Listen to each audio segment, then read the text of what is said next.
There is a question that I experience a pinning pain in my left hand side. इसका क्या कारण हो सकता है? जब भी आपको चुभन होती है, लेफ्ट हैंड साइड में हो रही है, so nerve is getting pinched. एक नस दब रही है आपकी रीढ़ की हड्डी में। So the strength of your spine is not that much. अगर आपकी रीढ़ की हड्डी कमज़ोर है, हाँ, और आयुर्वेद में कहते हैं आपको वात कफ दोष है, तो आपके अपर पार्ट ऑफ बॉडी, जो स्पाइन का सर्वाइकल रीजन है, वहाँ पे नर्व पिंच होने के ज़्यादा चांस होंगे। तो उस वजह से आपके लेफ्ट हैंड में या राइट हैंड में या दोनों में पिंचिंग फीलिंग हो सकता है।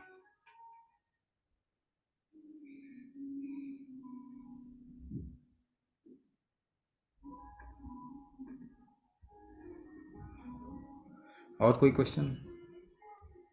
हाँ, क्या कुंभक थेरेपी द्वारा ब्रेन स्ट्रोक को कंट्रोल किया जा सकता है? क्योंकि एक बार सामान्य ब्रेन स्ट्रोक हो चुका है, इसलिए डॉक्टर एस्पिरिन लेने की सलाह दे रहे हैं। इसलिए 1.5 साल से एस्पिरिन ले रहे हैं मेरी मदर। ब्रेन स्ट्रोक हो क्यों रहा है और हार्ट अटैक्स क्यों हो रहे हैं, ये दो चीज़ आप देखेंगे कि बहुत कॉमन होता जा रहा है और धीरे धीरे बढ़ रहा है। It is not going down. ये दोनों ही ब्लड क्लॉट होने की वजह से होता है। आपको लगता है हार्ट अटैक ऑब्स्ट्रक्शन से होता है, एथरोस्क्लेरोसिस से होता है, ऐसा नहीं होता। There is no proof of that.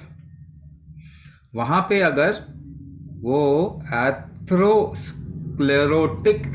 जो डिपोजिशन है वो अगर फूटेगा, वहाँ पे ब्लड क्लॉटिंग होगी तो हार्ट अटैक होगा। सिमिलरली ब्लड क्लॉट अगर ब्रेन में होता है तो स्ट्रोक हो जाएगा। मगर ब्लड क्लॉट हो क्यों रहा है? Why blood clot is happening inside your body? It is suppose to happen outside. Blood clot आपके शरीर के बाहर होना चाहिए ना। जब चोट लगती है तो क्लॉट हो जाता है, खून बहना बंद होता है तो आप बच जाते हैं, राइट? लेकिन अंदर क्यों हो रहा है? या तो अंदर कोई रिस्क आ गया, खरोंच आ गई, चोट आ गई, या रिस्क आ गया। रिस्क क्या होता है? One of the major reason जिसकी वजह से हार्ट अटैक्स बढ़ रहे हैं और स्ट्रोक्स बढ़ रहे हैं दुनिया में, इट इज केमिकल इनटेक। दवाई खाने की वजह से। और कमाल की बात है, आप कोई दूसरी दवाई ढूंढ रहे हैं उसको कम करने के लिए। इट विल नेवर हैपन, कभी नहीं होने वाला ये। जो बचपन से आपने शरीर के अंदर केमिकल्स डाले हैं, the risk has increased a lot when it goes beyond a threshold. एक लिमिट से ज्यादा जाता है तो आपका शरीर आपको बचाने के लिए ब्लड को क्लॉट करने लग जाता है। Now chemical medicine is one of the major reason. The second reason is your food, hybrid, genetically modified, processed and inorganic. और तीसरा कारण एनवायरनमेंट भी हो सकता है और है भी। Now how to reduce risk within the body? असली सवाल क्या है? What is the right question? आपने तो केवल कंडीशन बताई ना। What is the right question? How to basically increase the tolerance of your body. अगर आप अपने शरीर का टॉलरेंस बढ़ा पाएंगे तो रिस्क आपके लिए खतरा नहीं बनेगा। तो what is the right question? How to increase the tolerance of your body. आपके शरीर की झेलने की क्षमता, अगर, क्योंकि you can't get rid of other factors. Environment change कर देंगे क्या? दूसरे अर्थ पे जाके रह सकते हैं क्या? दूसरा अर्थ तो कोई है नहीं। You can't change the environment in a short period of time. Food, you can't change the food. Once again, if you have changed everything across the globe, तो आप तो उसको नहीं बदल सकते एकदम से। और केमिकल्स तो ऐसी चीजें हैं कि गवर्नमेंट भी आप पे इम्पोज कर देगी ना। आपको वैक्सीन लेना पड़ेगा, नहीं तो आप कहीं नहीं जा सकते। So what is the real solution then? To increase the tolerance of all these risk factors. ये जो रिस्क फैक्टर है इसका टॉलरेंस अगर आप बढ़ा देंगे तो वन थिंग इज गारंटीड, आपको स्ट्रोक नहीं होगा, आपको हार्ट अटैक नहीं होगा. तो how to increase the tolerance of your body? Once again सही क्वेश्चन क्या है? How do I increase the tolerance of my body? So let's take an example, है ना, एक एग्जाम्पल लेके चलते. How do you tolerate a weight? किसी weight को उठाते हैं ना, how do you tolerate it? आप उसको झेलते कैसे? कभी ऑब्जर्व नहीं किया ना? नेक्स्ट टाइम जो 10 किलो का एक आटे का है ना बोरी है वो उठाना. So if you lift 10 kg of weight, how do you tolerate that weight? You hold your breath to lift that weight and hold at regular intervals to tolerate it. तो आपका tolerance is basically breath hold capacity. Now if you have to lift 20 kg of weight, you have to hold your breath even more. है कि नहीं? तो आपका tolerance बढ़ाना है, तो टॉलरेंस कैसे बढ़ेगा? ब्रेथ होल्ड कैपेसिटी बढ़ाएंगे तो ही बढ़ेगा, और कोई चारा नहीं है, कोई तरीका नहीं है. आप सारा गूगल छान मारो, सारे साइंटिस्टों की बात सुनो, बुद्धिमान लोगों की बात सुनो, हार्ट अटैक बढ़ेगा ही बढ़ेगा. In the last 100 years, even one person has come out of blood pressure issues by taking medicine. Tell me, एक को भी सॉल्व हुआ? एक का भी प्रॉब्लम सॉल्व हुआ? No proof. एक भी प्रूफ नहीं है. एक भी प्रूफ नहीं है. हार्ट अटैक इज इंक्रीजिंग और डिक्रीजिंग इन द वर्ल्ड? बढ़ रहा है कि कम हो रहा है? बढ़ रहा है. आप कुछ भी कर लो, कुछ भी कर लो, write it in a stamp paper, आप कुछ भी कर लो, आपका रिस्क कम नहीं होगा बल्कि बढ़ेगा. Only if you increase the tolerance of your body, your risk will come down.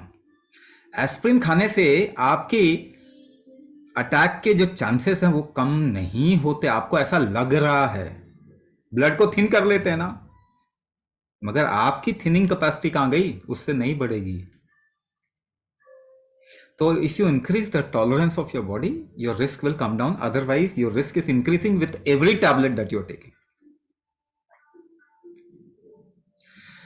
तो कुंभक कंपल्सरी होना चाहिए, मगर आपको हम समझा रहे हैं, it has to be your decision. कर्म सिद्धांत है भाई, आपको डिसीजन लेना पड़ेगा. हम समझा सकते हैं. तो can this reduce the risk of next stroke? Reduce, yes. Next heart attack, can it reduce? Yes, 100%. But then you will have to increase this tolerance of your body by doing kumbhak. There is no other way. Next question. I am suffering from diastolic dysfunction grade 2. Will Kumbhak help? Diastolic dysfunction का मतलब क्या होता है? आपको कुछ कुछ बता देंगे कि रिलैक्सेशन जो स्ट्रेंथ है हार्ट का वो कम है, मगर आपको एक और तरीके से बताता हूं.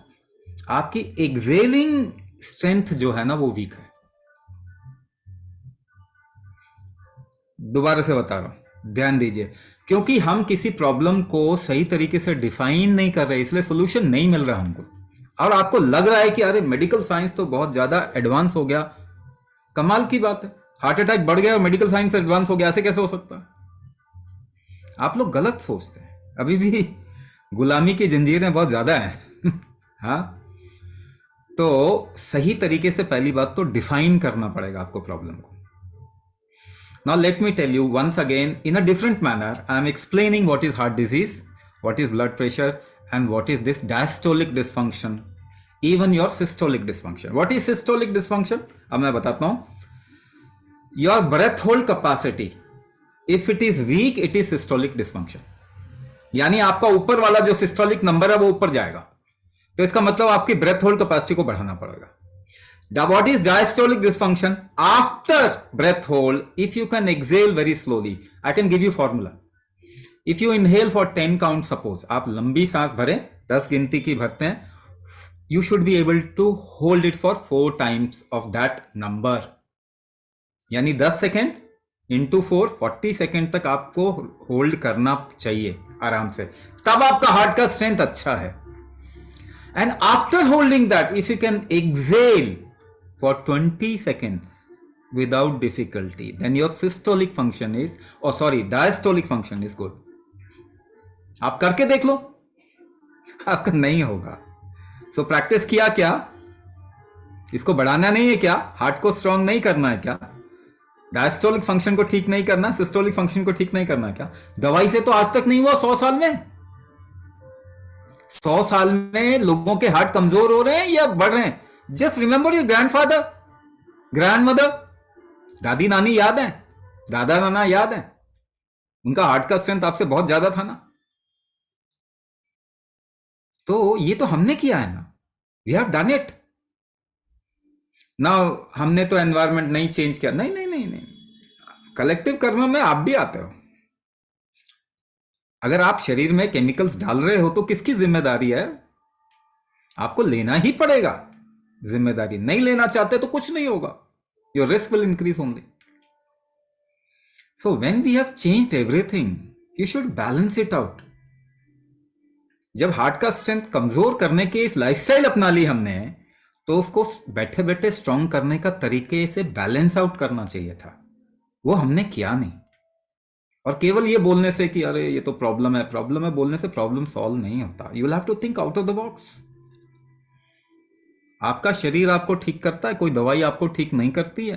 पहली बात तो यही चीज दिमाग से निकालो कि मेडिसिन से कोई ठीक होता है. आज तक तो नहीं हुआ. 100 साल का एविडेंस नहीं है. आप क्या और 100 साल वेट करेंगे? तब तक सारे गायब हो जाएंगे यहां से. सो जो चीज कमजोर हो गई है उसको स्ट्रेंथन करना हमारी जिम्मेदारी है. और आपकी हेल्थ की जिम्मेदारी कोई डॉक्टर नहीं लेगा, कोई गवर्नमेंट नहीं लेगी, WHO नहीं लेगा, ले ही नहीं सकता. आपको लेना पड़ेगा, नहीं तो आपकी लाइफ अच्छी नहीं होने वाली है. नहीं मैं तो बड़े हॉस्पिटल में दिखा दूंगा. चाहे बड़े से दिखाओ चाहे छोटे से दिखाओ, आप ठीक नहीं होने वाले हो. आप ठीक तभी होंगे जब अपने बॉडी को सपोर्ट करेंगे रिकवरी में, अपना रिकवरी स्ट्रेंथ बढ़ाएंगे, अपना मेटाबॉलिक स्ट्रेंथ बढ़ाएंगे, अपना इम्यून स्ट्रेंथ को सही करेंगे. और ये कुंभक से होता है, दवाई से नहीं होता. फूड खा के अच्छा करके आप ठीक नहीं कर सकते. हाँ, अगर आपके शरीर में रिकवरी स्ट्रेंथ अभी भी है तो फूड को थोड़ा अच्छा करेंगे तो आपको सपोर्ट मिल जाएगा. मगर आप स्ट्रांग नहीं होते फूड खा के, आप वीक होते जाते हैं. 40 साल 50 साल फूड खा के सुपरमैन बने क्या? 80 साल खा के क्या उड़ने लग जाएंगे या फिर और कमजोर हो जाएंगे? कमजोर ही हो रहे हैं ना फूड खा खा के. तो ये भी अपने दिमाग से निकालिए कि food gives you energy. No, it takes of energy. आपकी उम्र को कम ही करता है ना food. If your body has recovery strength strong, then you correct the food, it will be supportive. वो बहुत सपोर्टिव होगा. बट रिकवरी स्ट्रेंथ उससे नहीं बढ़ती है, ये भी बता देता हूं. Kumbhak can increase your recovery strength. So support your body by increasing the metabolic strength, recovery strength, and then you'll see your life will transform. It will become better, it will become empowered. A lady had her uterus removed about 3 years back. उसके बाद उन्हें blood pressure और sugar high रहने लगा. अभी muscle pain होता है left side में, चेस्ट पेन रहता है. So will this program help? देखिए, जब हम कहते हैं ना कि ऐसे चेस्ट पेन होता है, चेस्ट पेन यूजुअली जो होता है ना वो एसिड रिफ्लक्स के कारण होता है. आपका डाइजेशन ठीक नहीं है ना, तो उस टाइम पे होता है. और उसी को एक रिस्क मान के कि अरे मेरे को तो हार्ट डिसीज या हार्ट का इश्यू हो जाएगा, बहुत कुछ किया जा सकता है, क्योंकि डर के ऊपर बहुत गेम चलते हैं. दूसरी बात, you have your own sense of life. आपको ना, देखिए, कोई भी जानवर ये नहीं पूछता कि मुझे क्या खाना चाहिए, कोई जानवर ये नहीं बोलता कि अच्छा मैं पूछूं डाइटिशियन को, डॉक्टर को कि मुझे क्या करना चाहिए, है ना? Because every animal has a sense of life. आपको भी है ना, आपको तो ज्यादा है। प्रॉब्लम ये है कि आप एजुकेटेड हैं, तो पढ़े लिखे लोगों में थोड़ी समझदारी कम होती है। बट क्या है कि आप दोबारा से यूज कर सकते हैं अपनी बुद्धि को, है ना? भाई शेर भी अगर गीदड़ समझ ले अपने आप को तो कुएं में देखेगा तो शेर ही दिखेगा ना। तो आपके पूर्वज जो थे ना बड़े समझदार लोग थे, और आप उन्हीं की संतानें हैं। तो समझदारी तो आप में बाकी है, थोड़ा एजुकेशन को साइड में रखना पड़ेगा, तब समझदारी आएगी।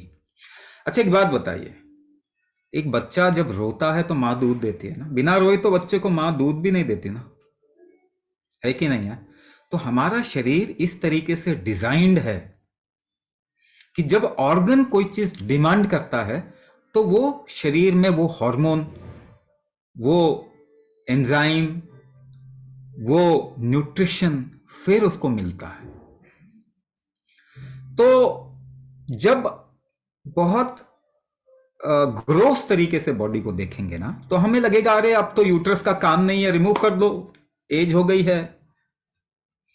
मगर यूट्रस आपके शरीर में हार्मोन का बैलेंस बनाता है, क्योंकि वो डिमांड करता है हार्मोन, तभी आपके ग्लैंड्स जो हैं वो हार्मोन निकालते हैं। जब वो हार्मोन का डिमांड जो कर रहा है ऑर्गन, वही आपने निकाल दिया, क्योंकि ऐसा समझा कि अरे रिस्क हो सकता है, निकाल दो। तो रिस्क तो दुनिया में कम ऐसा करके हुआ नहीं किसी का भी, है ना? किसी का ऑपरेशन थिएटर चलाने के लिए तो आपके सारे ऐसी चीजें जिसका कि काम ही निकाल देना चाहिए, है ना? एक हर महीने में जाके कुछ निकलवा लो, थोड़ा कटवा लो, क्या फर्क पड़ता है? किसी का ऑपरेशन थिएटर चलेगा नहीं। Body doesn't work, it is not design like that. तो जब अगर आपके बॉडी में हार्मोन का इम्बैलेंस आ जाएगा तो ऑब्वियसली आपके सारे फैक्टर्स, जिसे कहते हैं मेटाबॉलिज्म, जिसे कहते हैं इम्यूनिटी, जिसे कहते हैं आपका प्रेशर इकोसिस्टम, वो सारा डिस्टर्ब होगा ही होगा। तो हमने करवाया है ना, गॉल ब्लैडर स्टोन हो गया जी, निकाल दो, है ना? जो भी कहीं पर भी कोई इंटेस्टाइन में खराब होगा, अच्छा इसको काट दो। क्योंकि हम ये कर सकते हैं तो हम लेवरेज ले रहे हैं कि कुछ भी शरीर के साथ में करें। ये तो कोई समझदारी नहीं हुई, और कोई भी तो किसी की भी लाइफ अच्छी नहीं हुई। किसकी लाइफ अच्छी हुई है इस तरीके से, बता दीजिए, गिव मी एन एग्जांपल। तो ये सोच ही नहीं रहे हम, है ना? ये सोच नहीं रहे। सोचना चाहिए कि नहीं चाहिए हमको? देखिए ऐसे तो नहीं हो जाएगा ना आपकी लाइफ अच्छी। You will have to take a right decision. तो अब क्या करेंगे? अब तो हो गया जो हो गया, अब तो काट के निकाल दिया, अब तो ब्लड प्रेशर फ्लक्चुएट कर रहा है, क्या करें? है ना? शुगर फ्लक्चुएट कर रहा, अभी क्या करना है? तो प्रेशर को तो प्रेशर से ही ठीक कर सकते हो, कोई और तरीका है? जहर को तो जहर से काटते हैं ना, लोहे को तो लोहे से काटते हैं, प्रेशर को तो प्रेशर से ठीक कर सकते हो ना। एक ही तरीका, और किसी तरीके से नहीं ठीक कर सकते। तो वही तो है कुंभक।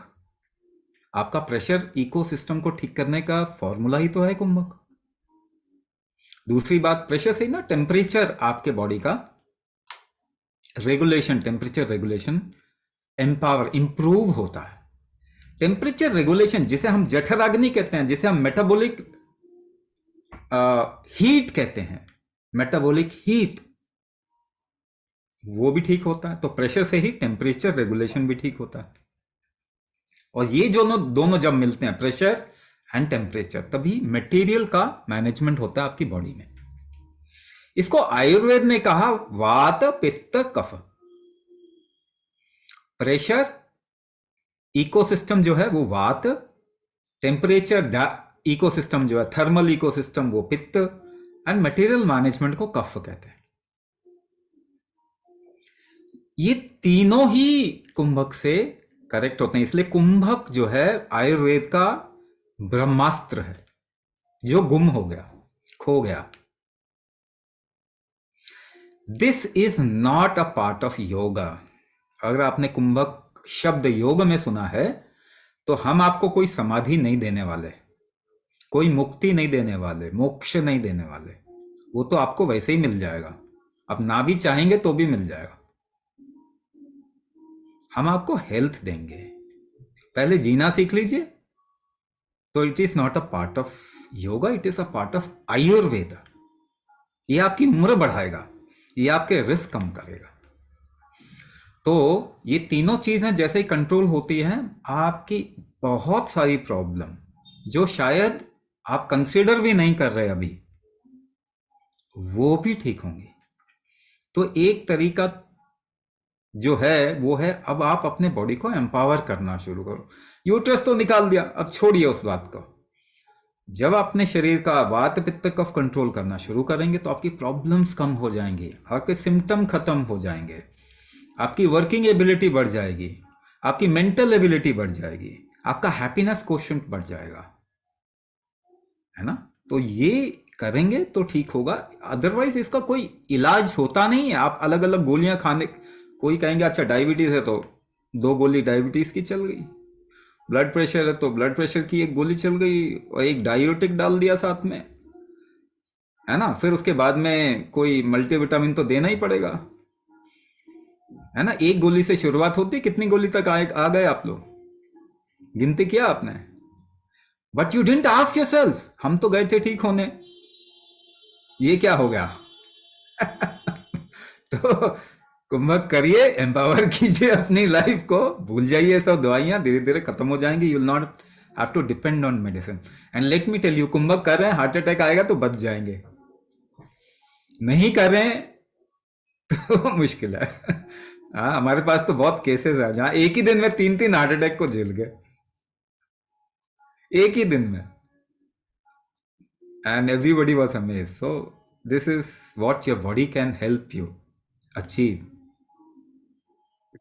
Are hyperacidity and palpitations linked? For example, एक लेडी है, उन्हें 20 साल पहले बहुत एंटीबायोटिक दी गई थी, उसके बाद हाइपर एसिडिटी रहा है, और अभी लेफ्ट साइड वीकर है then right side of the body, तो पेन्स और स्वेलिंग वगैरह रहती है। सो अब देखिए ये भी ना कैसे कोरिलेट कर रहे हैं, इसको सही तरीके से कोरिलेट करना चाहिए, तब आपको सोल्यूशन मिलेगा, अदरवाइज सोल्यूशन नहीं मिलेगा। अच्छा, हाइपर एसिडिटी जब हम बोल रहे हैं ना, it is basically acid reflux, ऊपर की ओर आ रहा है, यानी आपका फूड जो है वो डाइजेस्ट होके नीचे की तरफ, उसका फ्लो नीचे की तरफ नहीं जा रहा, जहां से वो न्यूट्रिशन बन के आपके बॉडी में सप्लाई होगा। अब मैं आपको एक सवाल पूछता हूं, एक भूखे इंसान के अंदर डर ज्यादा होता है, एंजाइटी पैल्पिटेशन ज्यादा होता है, या एक अच्छे खासे हट्टे कट्टे खाए पिए इंसान के अंदर?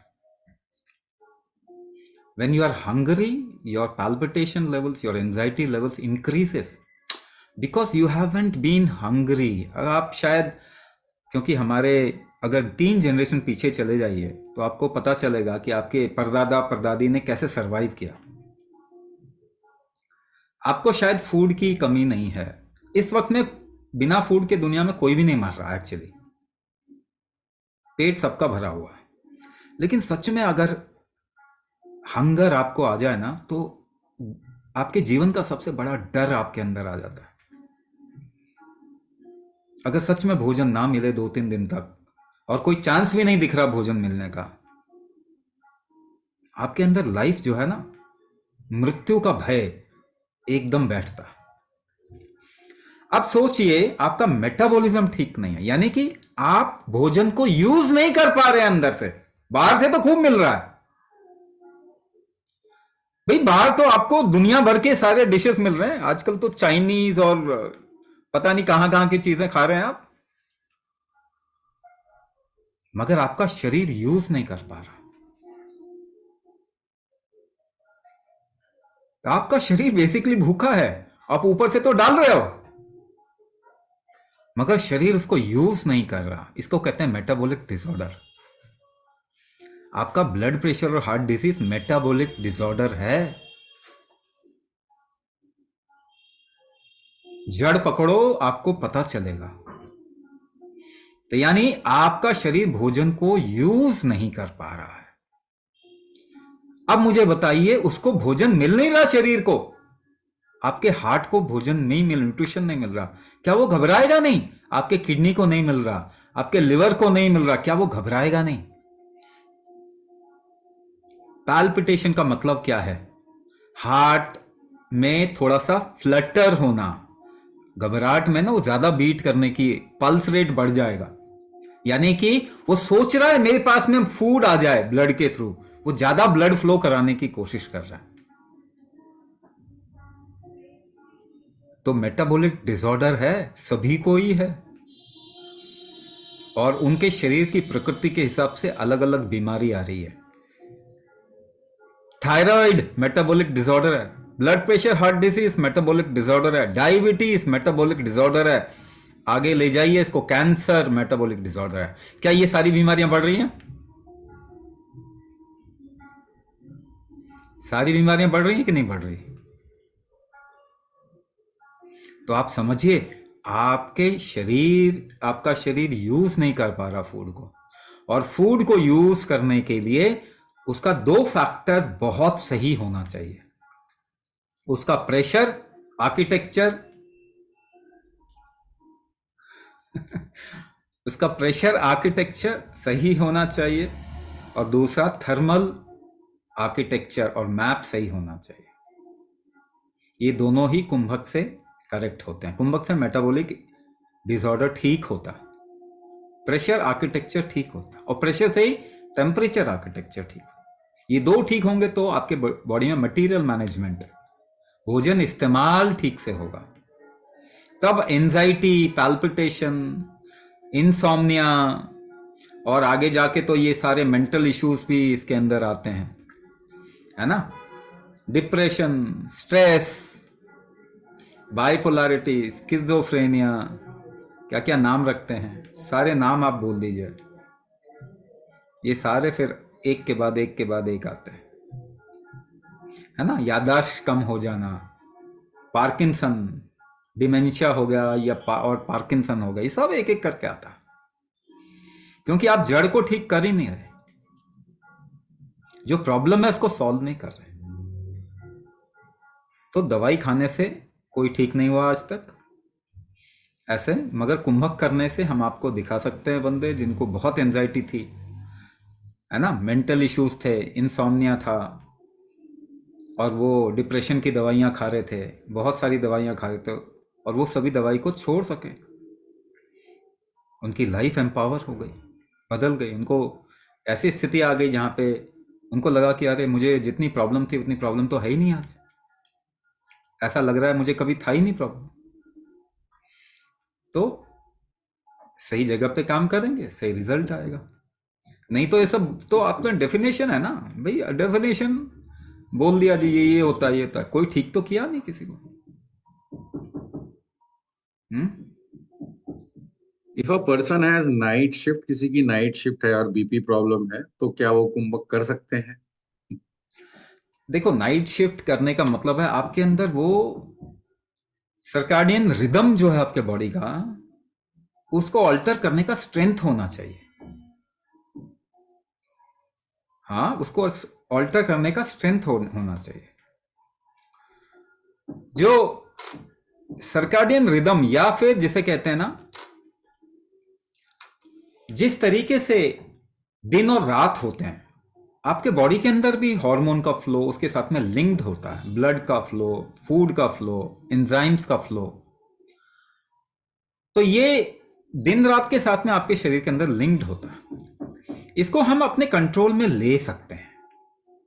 अच्छा, एक एग्जांपल बताता हूं आपको।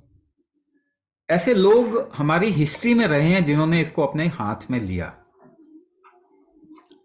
और एक एग्जाम्पल कौन है, आपने नाम सुना होगा अगर आप थोड़ा रामायण जानते हैं तो, श्री राम के भाई लक्ष्मण, ठीक है, उन्होंने सर्काडियन रिदम को अपने कंट्रोल में लेना पड़ा उनको, क्योंकि उन्होंने ये प्रण किया था कि मैं अपने भाई की रक्षा करूंगा जंगल में, तो रात में जगा करते थे। That is why he had to do साधना to get control of the circadian rhythm, ताकि उसको नुकसान नहीं हो। अब काम तो आपका रात में है, आप चले जाते हैं काम करने के लिए, मगर आपने क्या एम्पावर किया उस काम के लिए अपने आप को?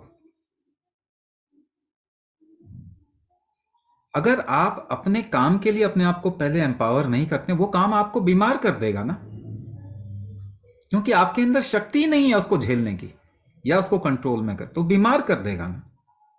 तो क्या आपने तैयार किया? जिस तरीके का भी काम करते हैं उसके लिए क्या आपने अपने आप को तैयार किया? ये तो किया नहीं। कैसे करें? सभी तो हर मैजेस्टी के एजुकेशन सिस्टम से गुजरे हुए हैं। हाँ, आपका एजुकेशन सिस्टम तो क्या है, आज भी क्वीन विक्टोरिया का एजुकेशन सिस्टम है ना। वो सबसे मूर्ख लोग थे। सबसे मूर्ख लोगों की बात मान के आप हेल्दी तो नहीं हो सकते किसी हालत में। तो ये चीज हमको लानी पड़ेगी अपने एजुकेशन सिस्टम में, जिसके लिए हमने काम नहीं किया, कभी भी काम नहीं किया।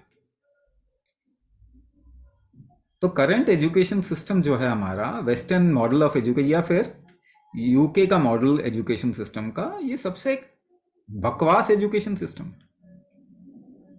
ये ह्यूमन को एम्पावर नहीं करता, ये डिजीज क्रिएट करता है। तो आपको बदलना चाहिए, लेकिन जब जागो तभी सवेरा। जब जागो तभी सवेरा, कभी तो लेना शुरू करो जिम्मेदारी। तो now you start empowering yourself. Night का जो भी शिफ्ट करता है उसको अपने लिए उस सर्काडियन रिदम से उसका नुकसान नहीं हो ऑल्टर करने पे, ऐसा अपने आप को एम्पावर करना पड़ेगा। और कुंभक वो तरीका है, जैसे मैंने बताया, ये टॉलरेंस बिल्ड करता है। ये टॉलरेंस जैसे बिल्डअप होगा वैसे ही आपको नुकसान कम होगा ना, नुकसान नहीं होगा उसका। तो जो ऐसे ऑल्टर्ड एनवायरनमेंट में या डिफिकल्ट टेरेन में काम करते हैं, उनके लिए कुंभक अगर हम उनकी लाइफ में डाल देंगे तो उनको नुकसान नहीं होगा कभी भी। वो अपना काम भी अच्छे से कर पाएंगे और अपने शरीर में बीमारी भी नहीं लेके आएंगे। It is even more important for people who are into an altered kind of a work space. तो उनके लिए कुंभक उनको जरूरी है, कंपलसरी है।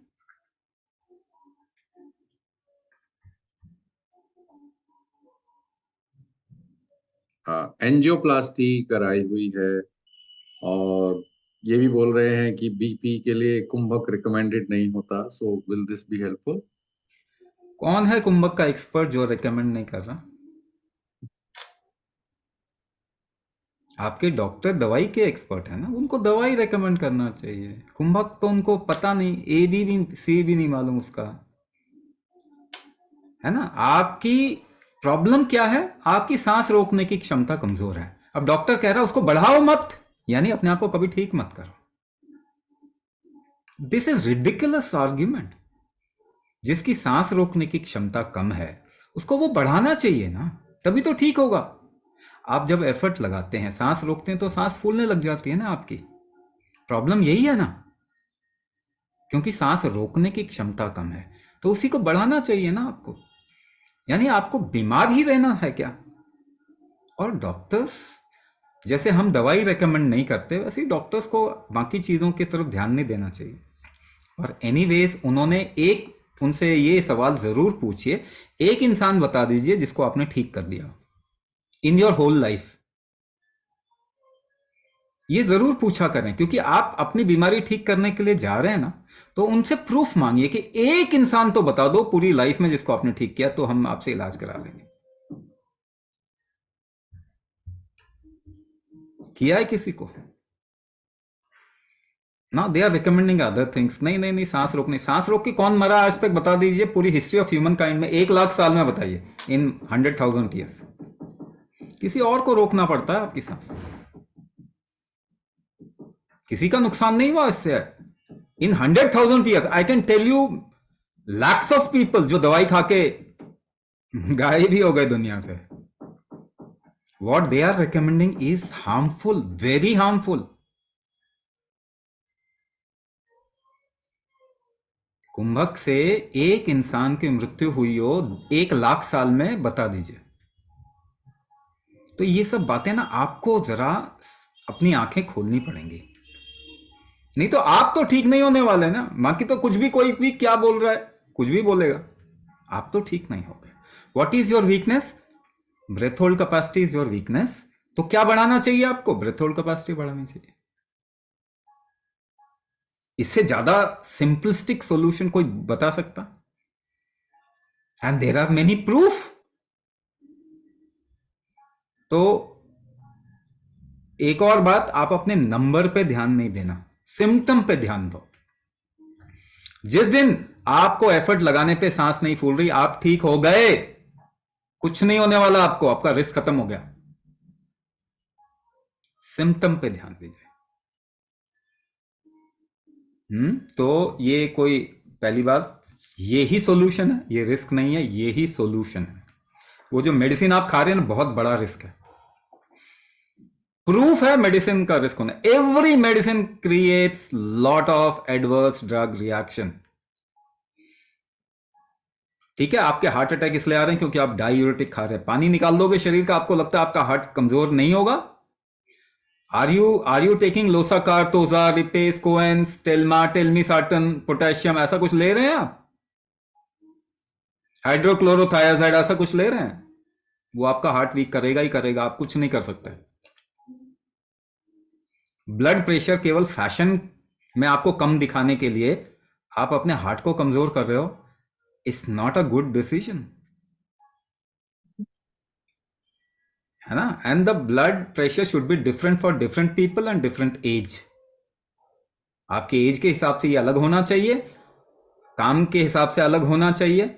एक स्टैंडर्ड जो बना लिया, वो सबसे बड़ा क्राइम किया है इस दुनिया में। मगर क्या करें, दे आर लीगली प्रोटेक्टेड। वो मार भी देंगे, उन्होंने तो अपने अमेरिकन प्रेसिडेंट को भी मार दिया, एक को तो पता नहीं क्या खिला के ब्लड में दूध चढ़ा के।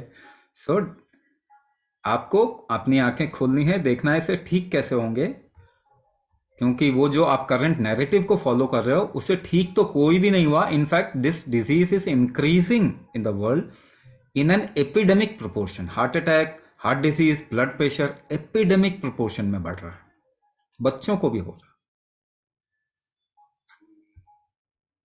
अगर किसी को लंग फाइब्रोसिस है और heart is only pumping 25%, will kumbhak therapy help? Achyuthan ji, please leave your number also. देखिए, आप अपना नंबर छोड़िए, कोई आपसे बात करके आपकी सारी कंडीशन पूछेंगे, उसके बाद में वो इन्फॉर्मेशन मेरे साथ में शेयर करेंगे, then I will suggest you the right kind of program for it. But yes, आपका हार्ट का जो एफिशिएंसी है वो कुंभक से ही, जैसे मैंने बताया, what is your heart strength, है ना? इसको दक्षिण बल भी कहते हैं, ये दक्षिण आग्नेय भी कहते हैं। ये क्या है? इनहेलेशन से 4 काउंट एटलीस्ट ज़्यादा आप अगर अपनी ब्रेथ को होल्ड कर सके, that is your heart strength. उसके साथ सीधा कोरिलेट कर सकते हैं। तो कुंभक से ही हार्ट स्ट्रेंथ बढ़ता है, कोई और तरीका है नहीं, कुंभक से ही बढ़ता है।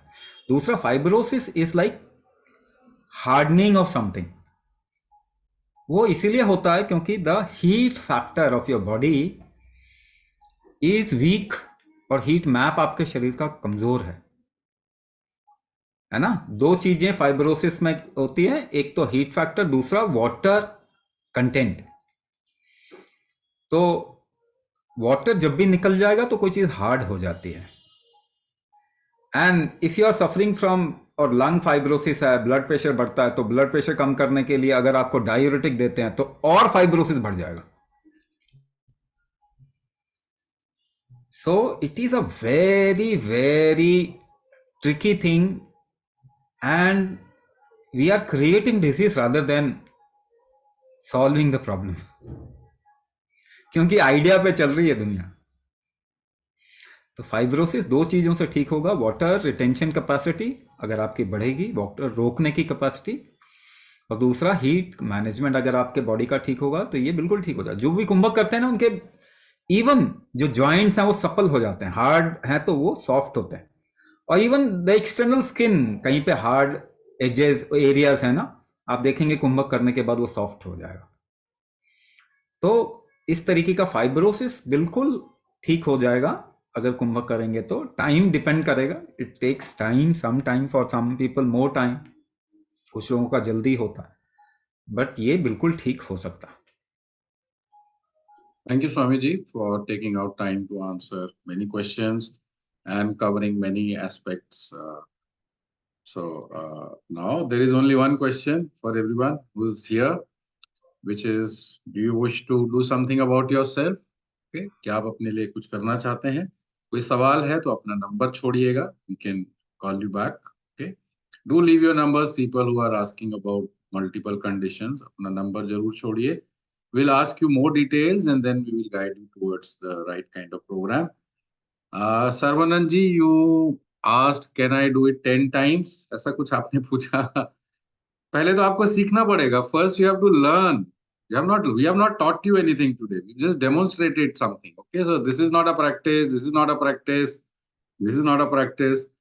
हाँ, जो आपको सीखना पड़ेगा उसके लिए आपको प्रोग्राम में आना पड़ेगा. आपको स्टेप बाय स्टेप मैनर में सिखाते हैं.